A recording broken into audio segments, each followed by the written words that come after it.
Good morning everybody, this is Stephen Pugh of the Home Bible College. It is August the 30th and we're going to be reading two very sad, shocking psalms that have no relation to being a Christian whatsoever. They tell something of the very sad experience of Israel in their troubles. My password's taken from 137 verse 1. We're going to be reading 137 and 138. So 137 is the sadness of the exiles, and it begins, "By the rivers of Babylon, there we sat down, yea, we wept when we remembered Zion." I don't know whether as Christians we can even imagine the bitterness of the tears of Israel. They had forsaken the Lord their God, and now they weep, and their tears are exceedingly bitter. It says, "We hanged our harps upon the willows in the midst thereof." You know, the harp was the instrument of 10 strings. It was an instrument of joy. It was an instrument of singing and of laughter.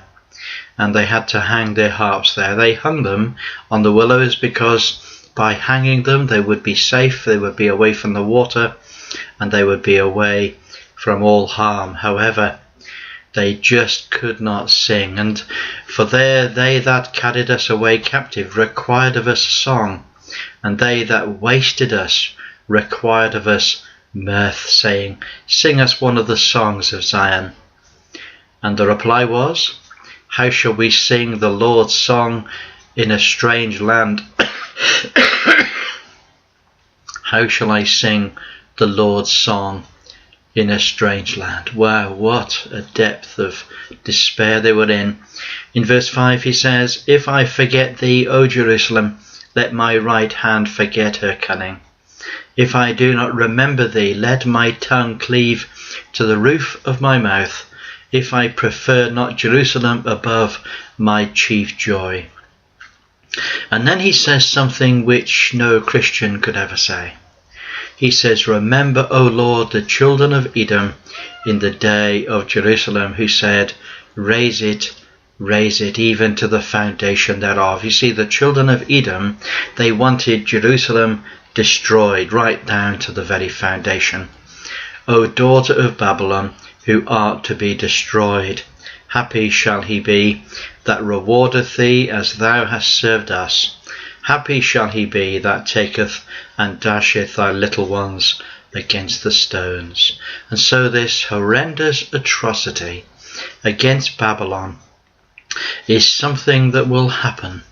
It will be absolutely and totally destroyed. It's very interesting that both Edom and Babylon will one day be totally destroyed by the Lord.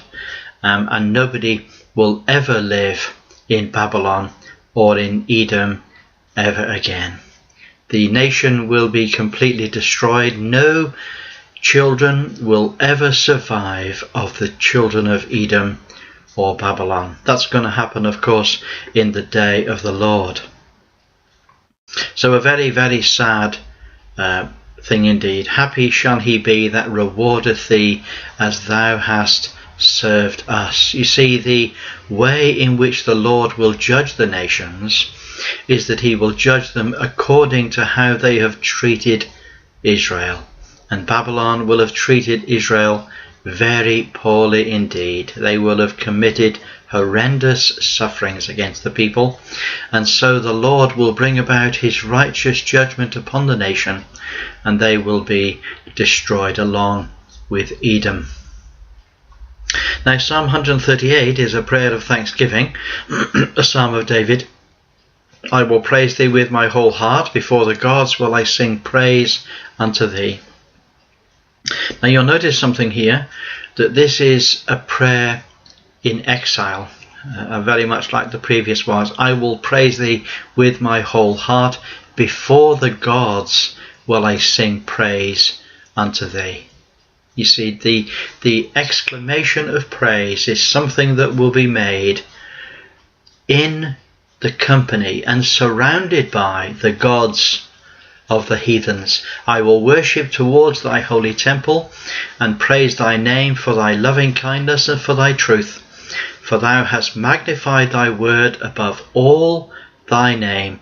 In the day when I cried, thou answered me, and strengthened me with strength in my soul. All the kings of the earth shall praise thee, O Lord, when they hear the words of thy mouth.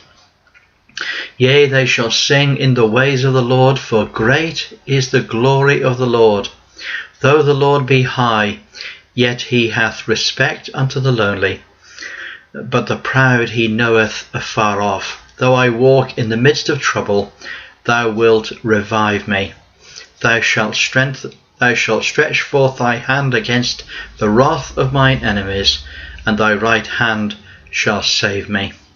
The Lord will perfect that which concerneth me.